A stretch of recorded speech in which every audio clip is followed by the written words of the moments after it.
Hey everybody, welcome to the The Is Inside Scoop. Inside Scoop. How you doing, Brendan? Good, how are you doing, Dwayne? I am wonderful. It is beautiful weather today. It is a beautiful day today in the neighborhood.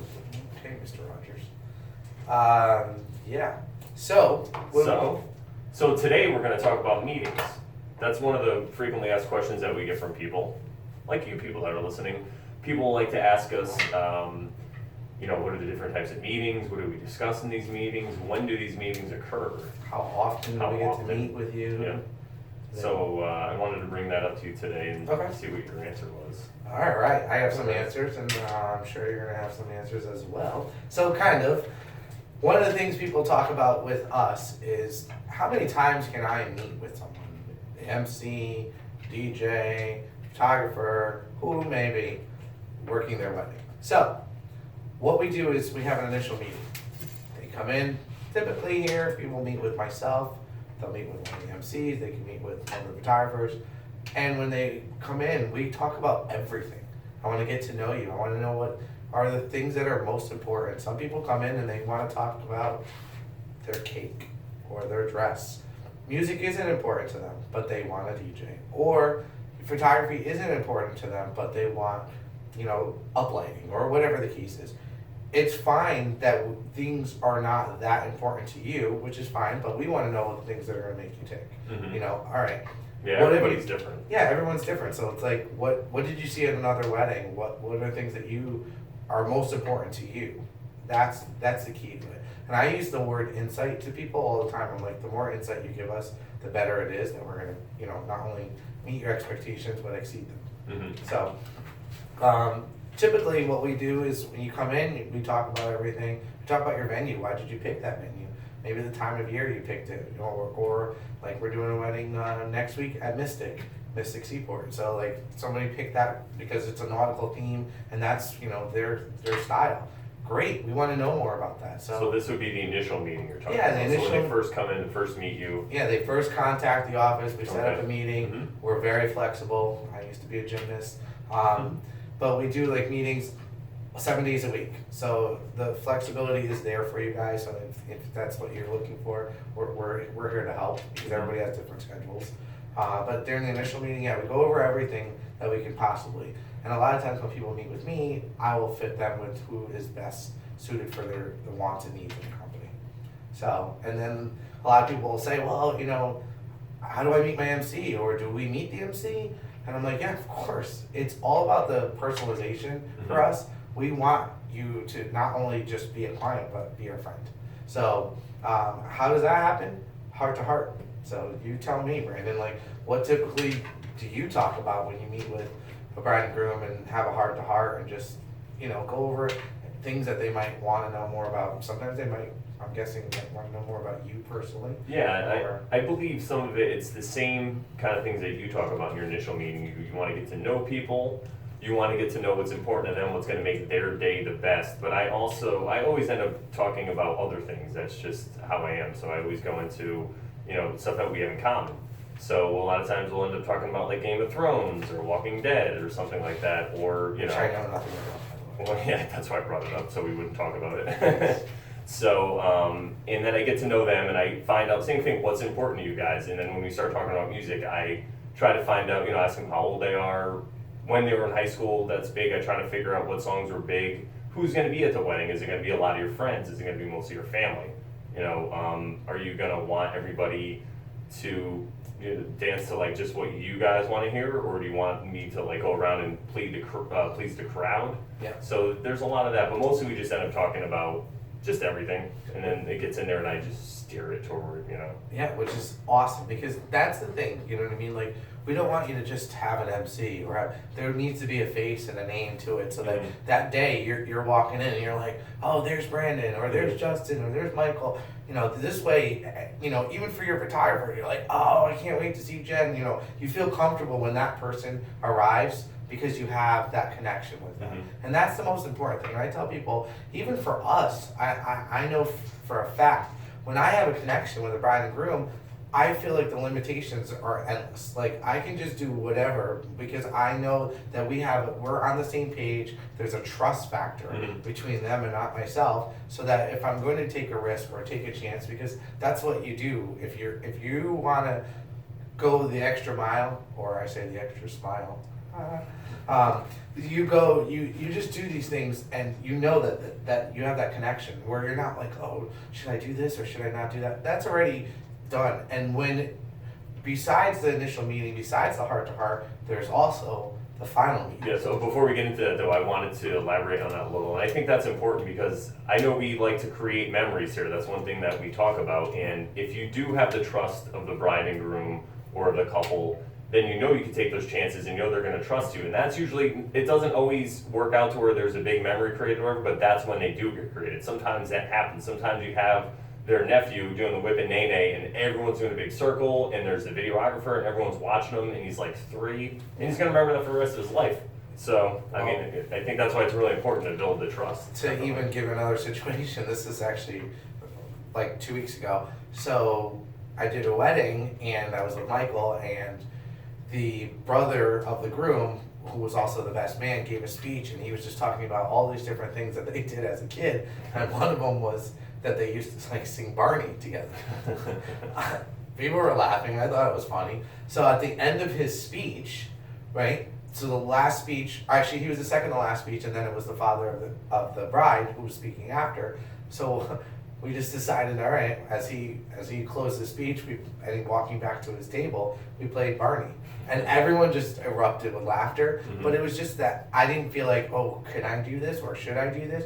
I felt like they would enjoy that and appreciate it because that's their personalities. But I knew that. You know, I would not have done that if I thought that it wouldn't have gone over. You knew that they would be cool with it, and there you go. You created a memory. How many times does that happen? Usually, it's just the speech, and then you move on. But now everyone's gonna, you know. And that's the key to it. Whatever we can do to make your day better, things that you're aware of, things that you're not aware of, that's fine. We'll go above and beyond. But to us, that's just the norm here. Yeah. You know, at Lights Camera DJs. So the final meeting, you know, I know everybody here kind of runs their final meetings differently, but for me, I think the key to it at that moment is you spend so much time planning, you've gone through everything, all the details, now you come in, and people don't know some of the extra things that we go over in final meetings, like, are you giving away your centerpieces? Is there a shuttle picking people up? Say they don't book photography with us, we'll go over what time is your photographer leaving. That's a huge important thing because we like to discuss things like that might not pertain to us specifically, but maybe make you aware of. So stuff that's going to affect the whole day. Affect the whole day. Like, you know, all right, your photographer's leaving at 8 o'clock and the wedding ends at 11. Do you want us to push things forward, or you would prefer that? Because at the end of the day, they're going to come to us as a photographer and say, all right, I need to do cake cutting and parent dances and I'm leaving at such and such time. So what we need to do is make sure we're all on the same page.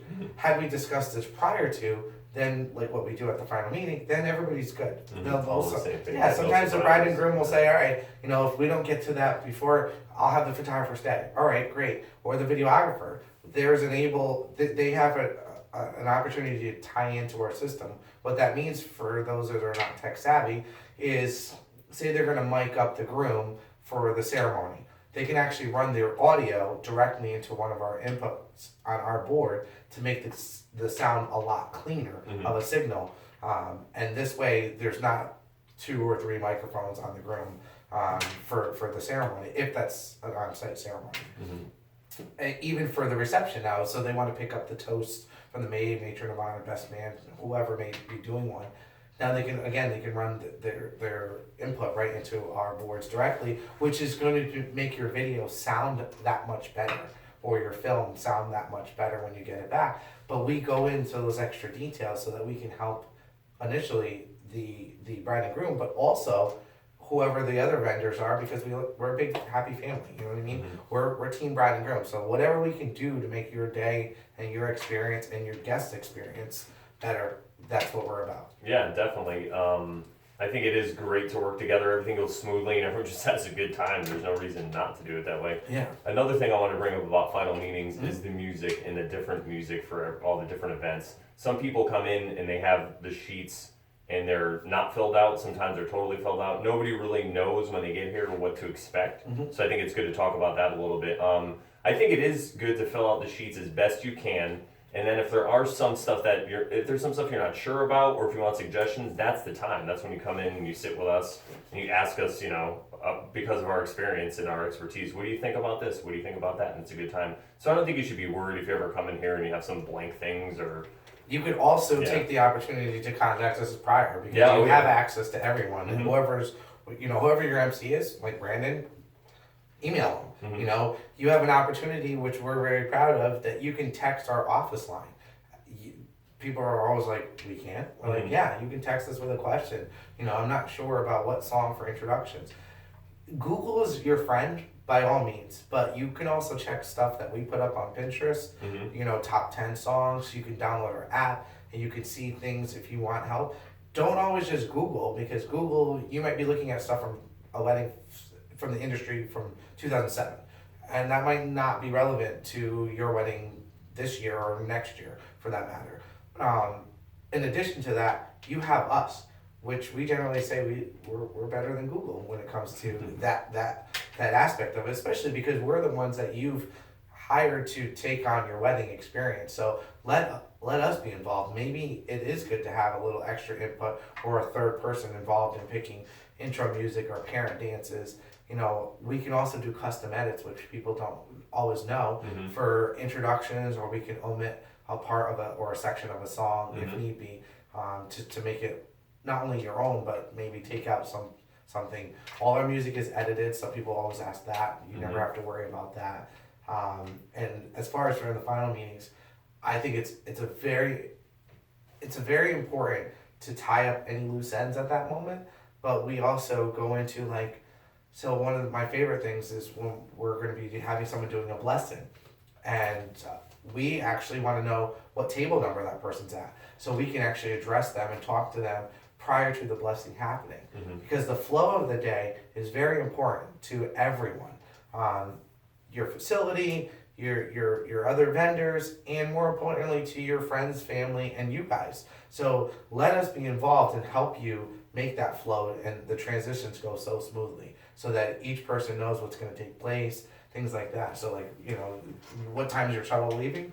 Great, that's important for us to know. Centerpieces, so you're not running up at 11:30 saying, oh, I gotta give away all these centerpieces. Well, we already knew that, so we could do something about it.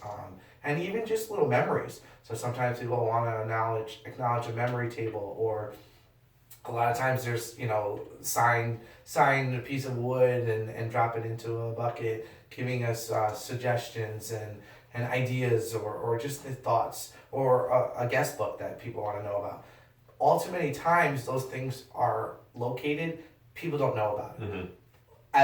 And I'm speaking from the MC side of it, the fact that we have a microphone, we can tell 100, 200, 300 people in seconds, opposed to you having to spread the word. So that you give us that input and insight. Some people don't think that it has anything to pertain. Well, of course it does. We're part of your day. Yeah, so anything that we can do to announce, even from the photography side of it, if you have a group picture that you need on the dance floor and you got to get your first or second or third cousins together, why run around and try to round them up? Let us just help you out. One or two announcements. Yeah, we make a couple announcements. We lower the music. We make the announcement. Everybody comes to the dance floor. You get that picture, or wherever for that matter. But even from the photography standpoint, now we're in the 12th hour at that final meeting. We go over, who do you want in the pictures, the picture shot list, the exact breakdown of everything. So it's really nice because we have those details. If you're going to have a first look, all right, we're going to go over details, backup plans in case weather, doesn't work to our favor. All those little things, so that everybody is not only on the same page, but you kind of alleviate any little stress that you're still having.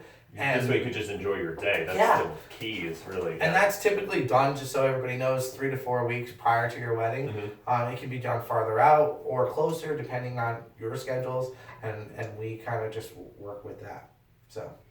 All right, I think we covered everything about meetings pretty thoroughly. Yeah, as always, if you guys have any other questions or you want us to talk about anything, feel free to hit us up. I'm Brandon at lightscameradjs.com. And I'm Dwayne at lightscameradjs.com. But you can also send things into info@lightscameradjs.com. Check out some of our other podcasts. Check us out on the social media, Facebook, our YouTube channel. I enjoy it. Brandon enjoys it. I enjoy Brandon. Thanks. High five.